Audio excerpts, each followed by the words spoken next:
Sunday से लेकर Saturday तक अगर कुछ वायरल टिप्स एंड ट्रिक्स मिल जाए जिससे हमारे घर और किचन के काम तो आसान हो ही, साथ ही समय और पैसे की भी बचत हो, तो इसको कौन नहीं अपनाना चाहेगा। नमस्ते दोस्तों, मैं हूँ छाया और आपके अपने चैनल छाया रसोई में एक बार फिर से आपका बहुत बहुत स्वागत है। दोस्तों, आज मैं फिर से आपके लिए कुछ वायरल टिप्स एंड ट्रिक्स लेकर आई हूँ जिसको आप देखें, हो सकता है इनमें से कुछ टिप्स एंड ट्रिक्स आपके भी काम आए, आपका भी समय और पैसा बचे, साथ ही साथ आपका काम करना भी काफी आसान हो जाए। तो दोस्तों, हमेशा की तरह वीडियो देखने से पहले कमेंट बॉक्स में लिखकर ये बताना ना भूलिएगा कि आप इस चैनल के वीडियोस किस शहर या फिर किस गांव से देख रहे हैं, जिसे मैं लिखकर आपको थैंक्स बोल सकूं। तो चलिए देख लेते हैं आज की सबसे पहली टिप। हम लेडीज का सबसे बड़ा टास्क ये होता है कि अपने घर को साफ सुथरा कैसे रखें। ये भी नहीं कि एक दो दिन की बात है, ये पर डे की बात है। तो आज मैं आपके साथ बहुत ही बढ़िया टिप शेयर कर रही हूँ जो हर लेडीज के लिए बहुत ही यूजफुल है।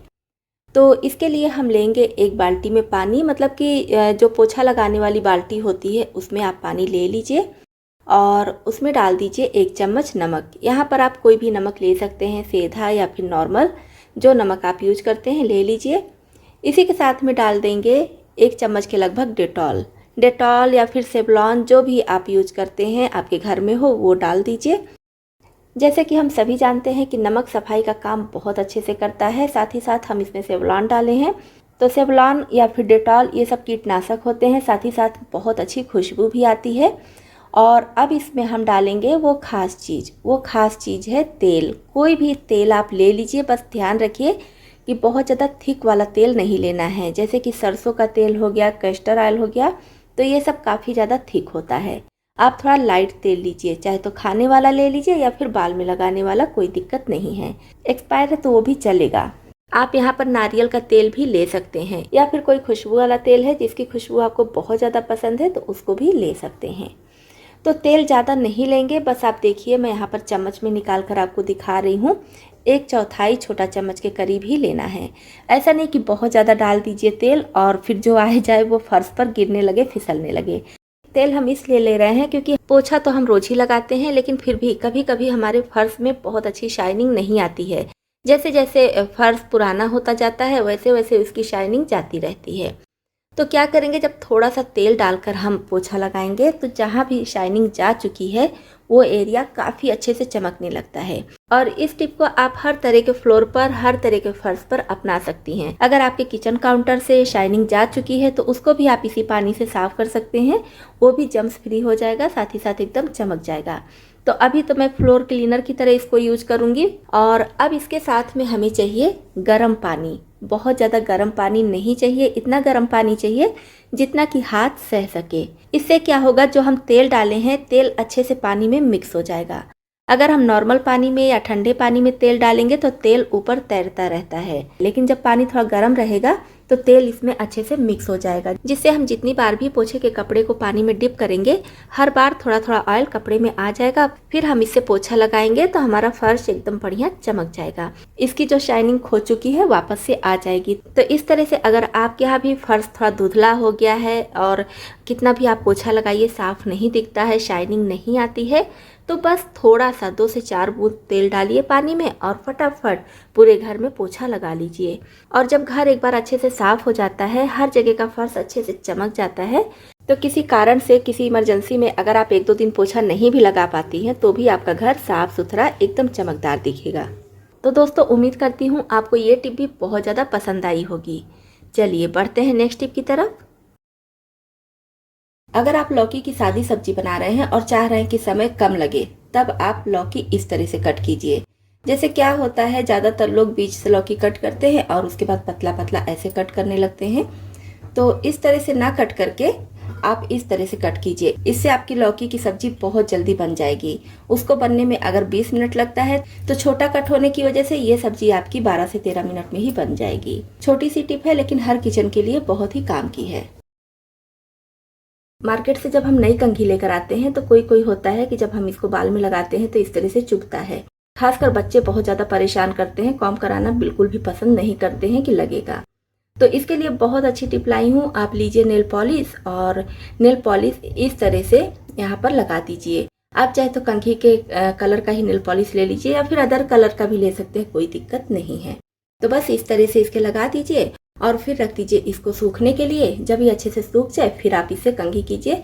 मार्केट में भी इस तरह से डॉट वाली कंघी मिलती है, ये बिल्कुल नहीं चुभती है। तो इसी तरह से इसमें भी डॉट जैसा लग जाता है, इतना बड़ा तो नहीं लेकिन छोटा छोटा डॉट जैसा बन जाता है, जिससे ये कंघी बिल्कुल भी चुभेगी नहीं। पैकेट वाला दूध हम सभी के घरों में आता ही है। दूध खाली करने के बाद इस पैकेट को हम फेंक देते हैं। तो आज मैं इसका बहुत अच्छा यूज बताने वाली हूँ। जैसे कि क्या होता है कि हमारी उंगली में कभी कभी कट लग जाता है तो हमें काम करने में काफ़ी ज़्यादा दिक्कत होती है, खासकर आटा गूंथने में। तो इस पैकेट का यूज हम आटा गूंथने के लिए कर सकते हैं। तो पहले हम पैकेट को इस तरह से कट कर लेंगे। अब इसमें आटा डालेंगे तो इसमें बहुत ज़्यादा एक साथ आटा नहीं गूंथ पाएंगे, थोड़ा थोड़ा आटा गूंथ पाएंगे। ऐसा सोचिए कि 1 किलो 2 किलो एक साथ गूंथ ले, तो ऐसा नहीं होता है क्योंकि पैकेट 1 लीटर का है। तो अगर आपका पैकेट और ज़्यादा छोटा है, ½ लीटर का है, तब आप आटा और कम गूंथ पाएंगे। 1 लीटर का है तो थोड़ा सा ज़्यादा हो सकता है। तो पैकेट के हिसाब से आप आटा ले लीजिएगा। मैं यहाँ पर 1 कटोरी ली हूँ। अब इसमें डाल देंगे आधी कटोरी पानी। तो जिस कटोरी से मैं आटा ली हूँ उसी कटोरी से आधी कटोरी पानी डालेंगे तो आपका आटा एकदम परफेक्ट तैयार होगा। पैकेट में नहीं भी गूंथ रहे हैं, ऐसे भी आटा गूंथ रहे हैं, तो बहुत से लोगों को होता है कि मेजरमेंट करने में दिक्कत होती है कि आटे में पानी कैसे डालें, कितना डालें। तो बस आपको ध्यान रखना है, जिस बर्तन से आप आटा लीजिए उसी बर्तन का आधा पानी ले लीजिए। एकदम परफेक्ट मेजरमेंट है, एकदम बढ़िया आटा गूंथ कर तैयार होगा। इसमें आप चाहे तो रबर बैंड लगा लीजिए, ऊपर इसको बंद कर दीजिए, लेकिन मैं ऐसे ही गूंथ ले रही हूँ आटा। तो बस हथेली से इस तरह सब तरफ से घुमाते हुए अच्छे से इसको हमें मसलना है। बिल्कुल भी समय नहीं लगता है, कुछ सेकंड में ही आपको ये डो जैसा पता चलने लगेगा कि हाँ डो तैयार हो गया है। और मुझे ये लग रहा है कि डो तैयार हो गया है। तो ये देखिए कितने अच्छे से डो तैयार हो गया है। अब हम इसको बाहर निकालेंगे। क्योंकि दूध में क्रीम होती है जिसकी वजह से पैकेट में ज़्यादा आटा नहीं लगता है, बस हल्का फुल्का लगा रहता है, कोई दिक्कत नहीं है इतने से। आप चाहे तो इसको भी अच्छे से निकाल लीजिए। तो मैं बहुत जल्दी से इसको निकाल ली हूँ। आप अगर सोच रहे हैं कि और अच्छे से तैयार हो जाए, इसमें बिल्कुल भी हाथ लगाने की ज़रूरत ना पड़े, तुरंत ही रोटियां बना सकें, तो बस पैकेट में ही कुछ देर के लिए आप और मसल लीजिए। तो मैं तुरंत निकाल ली हूँ, इसलिए थोड़ा सा मुझे इसको मसलना पड़ेगा। इस तरह से थोड़े से रोटी के आटे की ज़रूरत है, तो बहुत आसानी से आप दूध के पैकेट में डो लगा सकते हैं। और दूध का ही नहीं, यहाँ पर रिफाइंड ऑयल, मस्टर्ड ऑयल या फिर देसी घी का पैकेट भी आप ले सकते हैं। नेक्स्ट टिप भी हमारी बहुत यूजफुल है। अगर आपका किचन छोटा है या फिर छोटा नहीं है, बड़ा ही है, तभी आप इस टिप को अपना सकते हैं। जैसे कि जब आप कोई भी बर्तन खरीदिए तो एक साइज के नहीं खरीदिए, छोटा बड़ा करके खरीदिए। जो आपके पास है उससे छोटा या फिर उससे बड़ा इस तरह से खरीदिए। और इससे हमारा 2 फायदा होगा। एक तो ढेर सारे बर्तन एक साथ आ जाएंगे, आपको अलग अलग इनको रखने की जरूरत नहीं पड़ेगी। जब आप एक ही साइज के बर्तन लेंगे तो ज्यादातर बर्तन एक में नहीं आते हैं, अलग अलग उनको रखना पड़ता है। तो एक साइज के रहेंगे तो एक के साथ एक इस तरह से सेट करके आप रख सकते हैं। कम जगह में ढेर सारे बर्तन आ जाएंगे। चाहे तो इस तरह से सीधा करके रखिए, चाहे तो उल्टा करके। और मेरे पास देखिए सॉस पैन भी है, 4-5 सॉस पैन है, तो पांचों का शेप मेरा अलग अलग है। एक छोटा, फिर उससे बड़ा, फिर उससे बड़ा, फिर उससे बड़ा, इस तरह से है। तो यहाँ पर तो 4 है, एक अभी चाय बनाई हूँ तो वो धुलने के लिए रखा है। तो इस तरह से आप लेंगे तो एक साथ में सारे सॉस पैन हो गए या फिर बाउल हो गए या फिर भगोना, कढ़ाई, कुछ भी है तो एक साथ में इस तरह से आप रख सकते हैं। इससे आपका ढेर सारा जगह बचेगा। साथ ही साथ आपको जो भी चीजें जितनी क्वांटिटी में बनानी है या फिर रखनी है, उसके लिए आपको अलग अलग शेप में बर्तन मिल जाएंगे। ऐसा नहीं कि सामान छोटा सा है आप बड़े बर्तन में रख रहे हैं, या ज्यादा सामान है आप छोटे से बर्तन में उसको किसी तरह से रख रहे हैं। तो हर साइज के आपके पास बर्तन रहेंगे तो सामान रखने में या फिर कुकिंग करने में भी आपको आसानी होगी। इस तरह के अचार की बरनी हम सभी के घरों में होती है। जैसे कि अभी तो ये खाली है, इसको मैं साफ की हूँ। जब हम इसको टेबल पर या किचन काउंटर पर कहीं भी रख देते हैं तो कितना भी संभाल कर निकालें फिर भी नीचे थोड़ा थोड़ा सा तेल आ जाता है। तो इसके लिए क्या करेंगे, इस तरह से पेपर बाउल लेंगे। ये बाउल हम सभी के घरों में होता ही है। तो इस बाउल में हम इसको रखेंगे। इससे क्या होगा, जो तेल या चिकनाई रहेगी वो बाउल में ही रहेगी। तो कुछ कुछ दिनों पे आप इस पेपर बाउल को फेंक दीजिए और दूसरा रख लीजिए। इस तरह से आप इस अचार की बरनी को रखेंगी तो जहां भी रखेंगी वो एरिया एकदम साफ रहेगा। आपका एक साबुन पूरे 1 महीने चलेगा। तो मैं यहाँ पर देखिए साबुन ली हूँ। आप कोई भी साबुन जैसे कि कपड़े धुलने वाला, बर्तन धुलने वाला या फिर नहाने वाला, किसी भी साबुन पर इस टिप को अपना सकते हैं। तो इसके लिए जो भी साबुन आप गलने से बचाना चाहते हैं उसको लीजिए और इसमें कील से इस तरह से छेद कर दीजिए, या तो फिर इस तरह की कोई नुकीली चीज़ है तो इससे छेद कर दीजिए। तो मैं इसी से छेद कर रही हूँ। बहुत आसानी से छेद हो जाता है हर तरह के साबुन में। जैसे कि ये देखिए, ये लगाने वाला डेटॉल साबुन है, इसमें बहुत अच्छे से छेद हो चुका है। तो देखिए कील से इस साबुन में भी बहुत अच्छे से छेद हो चुका है। तो आप किसी भी चीज़ से छेद कर सकते हैं। अब हमें चाहिए धागा। कोई मजबूत धागा लीजिएगा। जैसे कि ये वाला धागा देखिए काफ़ी ज़्यादा मजबूत होता है, ये बहुत ज़्यादा मजबूत होता है, तो मैं इसी को ली हूँ। आप अगर नायलॉन का धागा लेंगे तो और अच्छा होगा। मैं धागे का एक लेयर ली हूँ। आप चाहे तो डबल या फिर ट्रिपल भी कर सकते हैं। जितना बड़ा आपको धागा चाहिए उतने पर से कट कर दीजिए और इसमें नॉट लगा दीजिए। इस तरह से बना लेंगे। इस तरह से मैं दोनों तैयार कर ली हूँ। अब इसको हम यूज कैसे करेंगे देख लेते हैं। तो एक देखिए मैं अपने सिंक के पास टांगी हूँ। तो इस तरह से आप सिंक के पास टांग देंगे तो आपको किसी चीज़ में रखने की भी ज़रूरत नहीं पड़ेगी और आपका साबुन गलेगा नहीं। जब भी आपको ज़रूरत हो इस तरह से इसमें साबुन लगा लीजिए और यूज कीजिए। और ये नहाने वाला साबुन मैं बाथरूम में टांग दी हूँ। तो इस तरह से जब भी आपको नहाना हो, साबुन लगाना हो, उतारिए और लगा लीजिए। उसके बाद फिर से यहाँ पर टांग दीजिए। इससे आपका साबुन गीला नहीं होगा, जिसकी वजह से खर्चा भी नहीं होगा। और इस तरह से आप टांग कर रखेंगे तो जो गीला रहेगा वो तुरंत सूख जाएगा। तो आप कमेंट बॉक्स में लिखकर बताइएगा ये टिप आपके लिए यूजफुल है या फिर नहीं। चलिए बढ़ते हैं नेक्स्ट टिप की तरफ। फटे पुराने कपड़े हम सभी के घरों में निकलते ही रहते हैं, चाहे तो छोटे हो गए हों या फिर घिस गए हों या फिर कोई दाग वगैरह लग गया हो या फिर रोए निकल आए हों, जिसको हम पहनना या फिर यूज करना पसंद नहीं करते हैं। तो अगर आपके घर में भी इस टाइप के कपड़े हैं, जैसे कि मैं देखिए यहाँ पर पिलो कवर ली हूँ, इसमें दाग लग चुका है और काफ़ी पुराना भी हो गया है। तो मैं क्या करती हूँ, इसके छोटे छोटे पीस कट कर लेती हूँ। बहुत ज़्यादा छोटा भी नहीं रहेगा और बहुत ज़्यादा बड़ा भी नहीं रहेगा। तो इस तरह से पीस करके इकट्ठा करके हम इसको रख सकते हैं। और देखिए मैं पहले से ही कुछ कपड़े यहाँ पर स्टोर करके इकट्ठा करके रखी हूँ। ये भी पुराने कपड़े हैं और कॉटन है। तो जब कॉटन कपड़े होते हैं तो काम और ज़्यादा आसान हो जाता है। इस तरह से स्वीट का एक कंटेनर है तो इसमें मैं इकट्ठा करके रखे रहती हूँ। तो इसको भी मैं इसी में रख दूँगी।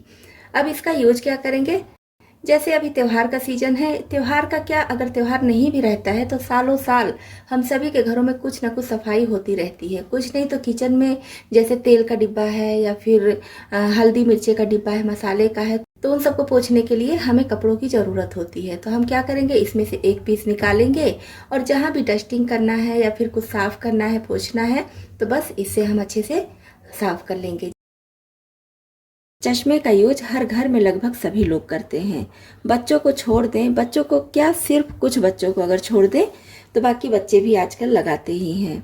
कुछ लोग हमेशा लगाए रहते हैं, कुछ लोग टीवी देखते समय या फिर न्यूज़पेपर वगैरह पढ़ते समय या फिर कोई महीन काम है, सिलाई कढ़ाई का करना है तो लगाते, मतलब कि चश्मा लगाना ही लगाना है। तो क्या होता है कि चश्मा बहुत ज़्यादा गंदा हो जाता है, ग्लास इसका गंदा हो जाता है, जिसको साफ करने में दिक्कत होती है। हम इसको ऐसे ही किसी चीज़ से रब करके साफ नहीं कर सकते, क्योंकि स्क्रैच पड़ने का डर होता है, जिससे हमारा काफ़ी नुकसान हो सकता है। तो इसके लिए छोटी सी लेकिन बहुत ही यूजफुल टिप है। हमें चाहिए सैनिटाइजर। सैनिटाइजर का यूज हम सब कोरोना काल में तो बहुत ज़्यादा किए हैं, तो बस थोड़ा सा हमें इस समय भी चाहिए। और इसी सैनिटाइजर से हम अपने चश्मे के ग्लास को बहुत अच्छे से साफ कर लेंगे। थोड़ा सा हमें कॉटन चाहिए, कॉटन पे सैनिटाइजर लेंगे, बहुत ज़्यादा नहीं, बिल्कुल हल्का सा, 1 से 2 बार स्प्रे कीजिए, बस उतना ही सैनिटाइजर हमें चाहिए। और फिर इसी कॉटन से हम इस ग्लास को साफ करेंगे। तो आप ग्लास को भी साफ कर सकते हैं और इसका जो फ्रेम होता है इसको भी साफ कर सकते हैं। कॉटन से साफ करने के बाद चश्मे के साथ जो ये सॉफ्ट वाला कपड़ा आता है, फिर से हम एक बार अच्छे से साफ कर लेंगे। फिर आप देखेंगे आपके चश्मे पर कितना भी ज़्यादा दाग धब्बा हो, बहुत अच्छे से चमक जाता है। नेक्स्ट टिप है हमारी कच्ची मूंगफली को लेकर।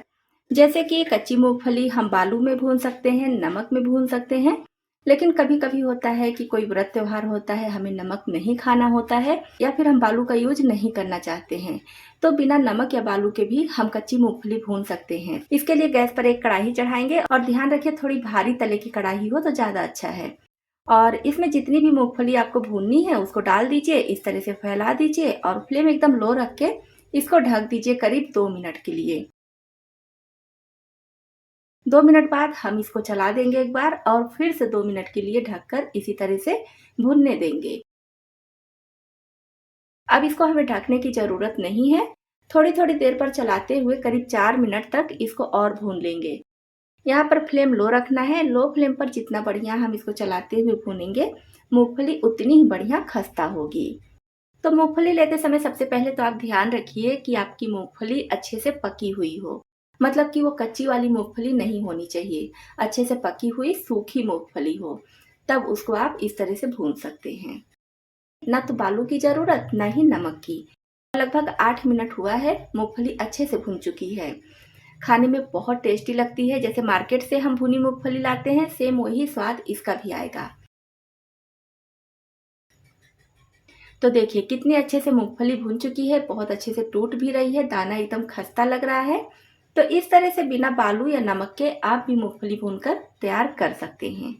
चलिए बढ़ते हैं नेक्स्ट टिप की तरफ। पुराना टी शर्ट लेंगे और इसको कट नहीं करेंगे, बिना कट किए ही बहुत बढ़िया चीज़ बनाकर तैयार करेंगे। बास्केट हम सभी के घरों में होती है, तो इस बास्केट में हम कुछ न कुछ ऑर्गेनाइज करके रखते ही हैं। तो क्या होता है जब इसको हम ऐसे खुले में रखे रहते हैं और ख़ासकर किचन में रख देते हैं तो बहुत जल्दी से ये गंदा हो जाता है। साफ़ करने में काफ़ी समय लगता है, मेहनत भी लगती है और लाइट कलर का है तब तो और जल्दी जल्दी साफ़ करना पड़ता है। तो मैं इसमें बच्चों के छोटे छोटे कपड़े रखती हूँ। आपके घर में इस तरह का बास्केट ज़रूर होगा, कुछ ना कुछ आप भी रखती ही होंगी। तो हम इसको क्या करेंगे, इस टी शर्ट से कवर करेंगे और बिना टी शर्ट को काटे। तो पहले हम टी शर्ट को इस तरह से इसमें पहना देंगे और जो टी शर्ट के नीचे वाला भाग होता है इसको इसके बैक साइड में रखेंगे और अच्छे से सेट करके इस पर आप चाहे तो कुछ लगाकर चिपका दीजिए, जैसे कि ग्लू गन वगैरह लगाकर चिपका दीजिए। तो मैं अभी सेलो टेप लगाकर आपको टिप दिखा दे रही हूँ, लेकिन आप इसको अच्छे से मजबूत कर लीजिएगा, चाहे तो सिलाई करके या तो फिर किसी चीज़ से चिपका कर। तो इस तरह से हम इसको अच्छे से सेट कर देंगे। अब इसको सीधा करेंगे और टी शर्ट के जो ऊपर का भाग है उसको नीचे में इस तरह से फैला देंगे। आस्तीन और गले का भाग सबको अच्छे से फैला देंगे। अब मेरे पास ये पुराना कैलेंडर है तो इसको मैं इस बास्केट के हिसाब से ही फोल्ड कर ली हूँ। आपके पास कोई अगर हार्ड चीज़ है तो उसको भी इसके नीचे लगा सकते हैं। अब हम इसमें अपनी कोई भी चीज़ें ऑर्गेनाइज करके रखेंगे। ये बास्केट गंदी नहीं होगी, देखने में भी अच्छा लगेगा। आपका टी शर्ट जितना अच्छा प्रिंटेड होगा उतना ज़्यादा ये बढ़िया दिखेगा। तो नेक्स्ट हम शकरकंदी लेंगे और ये भुनी हुई शकरकंदी है, तो हम इससे बनाएंगे बहुत ज़्यादा टेस्टी फटाफट बनने वाली चाट। तो यहाँ पर भुनी हुई शकरकंदी मैं ली हूँ और इसको मैं कढ़ाई में भूनी हूँ। तो इसको पहले हम इस तरह से छोटे छोटे टुकड़ों में कट कर लेंगे और उसके बाद इसमें डाल देंगे थोड़ा सा चाट मसाला, थोड़ा सा सादा नमक, थोड़ा सा काला नमक और नींबू का रस निचोड़ देंगे। तो आप अपने स्वाद के अनुसार सारी चीज़ें इसमें डाल सकते हैं। थोड़ी सी बारीक कटी हुई हरी मिर्च और थोड़ी सी बारीक कटी हुई धनिया पत्ती डालकर अच्छे से मिक्स कर लेंगे। ऊपर से थोड़ा सा सेव नमकीन डाल देंगे जिससे इसका स्वाद और ज़्यादा बढ़ जाता है। तो इस तरह से शकरकंदी का चाट आप बनाकर खाइए, बहुत ज़्यादा टेस्टी लगता है। इस तरह के बॉक्स आपको मार्केट में बहुत आसानी से मिल जाते होंगे, ऑनलाइन भी मिलते हैं और बहुत सारी चीज़ें आप खरीदते हैं, जैसे कि कभी कभी वॉशिंग पाउडर, चाय की पत्ती, चीनी, इन सब के साथ भी ये मिलता है। मतलब अगर आप 5 किलो 10 किलो का लेते हैं तो इसी बॉक्स में करके वो मिलता है। तो आप चाहे तो ऐसे ले लीजिए या फिर अलग अलग बॉक्स भी मिलते हैं। तो ये काफ़ी बड़े साइज़ के होते हैं और ये बॉक्स आप ले लेंगे तो ये हमारी डेली लाइफ में काफ़ी ज़्यादा यूजफुल होती हैं। जैसे कि मैं देखिए यहाँ पर कई सारे बॉक्सेस रखी हूँ और इसमें मैं अलग अलग चीज़ें रखती हूँ। एक में मैं रखी हूँ बाथरूम और किचन से रिलेटेड या फिर घर में जो छोटी छोटी चीज़ें होती हैं, जैसे कि ये फूड पैक करने वाला पॉलीथीन या फिर और भी घर में बहुत सारी इस टाइप की चीज़ें होती हैं, तो इसको मैं रखी हूँ। कई तरीके के दाल हम घर में यूज़ करते हैं, तो एक में मैं सारी दालें इकट्ठा करके रखी हूँ और एक में कई तरह के चावल रखी हूँ, स्टीम राइस या फिर बासमती राइस या फिर इडली राइस, ये सारे चावल रखती हूँ। और एक में लूज़ आइटम रखी हूँ जैसे कि चीनी हो गया या गुड़ हो गया। मतलब कि आप इनको अपने हिसाब से अरेंज कर सकते हैं, जो भी चीज़ें जैसी चाहे वैसी रख सकते हैं। तो जब हम इस तरह से बड़े बड़े बॉक्सेस में सामान रखेंगे ना, तो क्या होगा, जैसे घर में बहुत सारी चीज़ें होती हैं, बहुत सारे सामान होते हैं, तो उसके लिए छोटे छोटे कंटेनर, छोटे छोटे बॉक्स रखने पड़ते हैं। तो बहुत ढेर सारा घर में हो जाता है, सबको अच्छे से सेट करना पड़ता है, साफ़ सफाई का भी ध्यान रखना पड़ता है। तो अलग अलग छोटे छोटे बॉक्सेस में ना रख के इस तरह से बड़े बड़े बॉक्सेस में रखेंगी तो आपको चीज़ों को खोजने में भी आसानी होगी और सारा सामान जैसे कि जितनी भी दालें हैं तो आप सिर्फ एक डिब्बा खोलेंगे और आपको सारी दालें एक साथ दिख जाएंगी। जो भी आपको चाहिए निकालिए, यूज कीजिए। वैसे तो ये ट्रांसपेरेंट होते हैं तो इसमें जो भी सामान आप रखती हैं सारी चीज़ें बाहर से दिखती हैं, लेकिन आप चाहे तो इस पर लेबल भी लगा सकते हैं। मैं इसी तरह से रखी हूँ क्योंकि मुझे सारी चीज़ें दिख जाती हैं, तो जिस चीज़ की ज़रूरत है वो डिब्बा खोलती हूँ और चीज़ें निकाल लेती हूँ। अगर आपका घर छोटा भी है तो भी कोई दिक्कत नहीं है, आप कम जगह में भी इसको रख सकती हैं। चाहे तो एक के ऊपर एक इस तरह से रख दीजिए और चाहे तो अलग अलग रख दीजिए। बहुत कम जगह में इतने ढेर सारे सामान आ जाए। नेक्स्ट टिप के लिए हमें चाहिए नेफ्थलीन बॉल्स। इसको कुछ लोग फिनाइल की गोली भी बोलते हैं। तो क्या करेंगे, इसमें से 2-4 बॉल लेकर, मतलब कि आप अपनी ज़रूरत के हिसाब से बॉल लेकर किसी पेपर पर, मतलब कि थोड़ा मोटा पेपर ले लीजिए, 2-3 परत उसको तह करके उसमें रख लीजिए, या तो फिर पॉलीथीन 2-3 एक साथ ले लीजिए और उसमें रख लीजिए और इसको कूट कर इसका पाउडर तैयार कर लीजिए। तो पाउडर तैयार करने में ध्यान रखिएगा कि बच्चों की पहुंच से दूर रखिएगा उस पाउडर को भी, और साथ ही साथ अगर आप इससे पाउडर तैयार कर रहे हैं तो बच्चे ना देखने पाए। मान लीजिए आप कहीं और हैं तो फिर बच्चे अगर ये बॉल पा गए तो वो भी सेम वही चीज़ करने लगेंगे, तो इसलिए बच्चों की पहुंच से बिल्कुल दूर रखिएगा। इसका पाउडर तैयार कर लीजिए और पाउडर तैयार करने के बाद किसी चीज़ में भर कर रख लीजिए। जैसे कि मेरे पास देखिए एक पुराना डिब्बा था तो मैं इसमें भर कर रख ली हूँ। अब इसका हमें यूज क्या करना है ये हम देख लेंगे।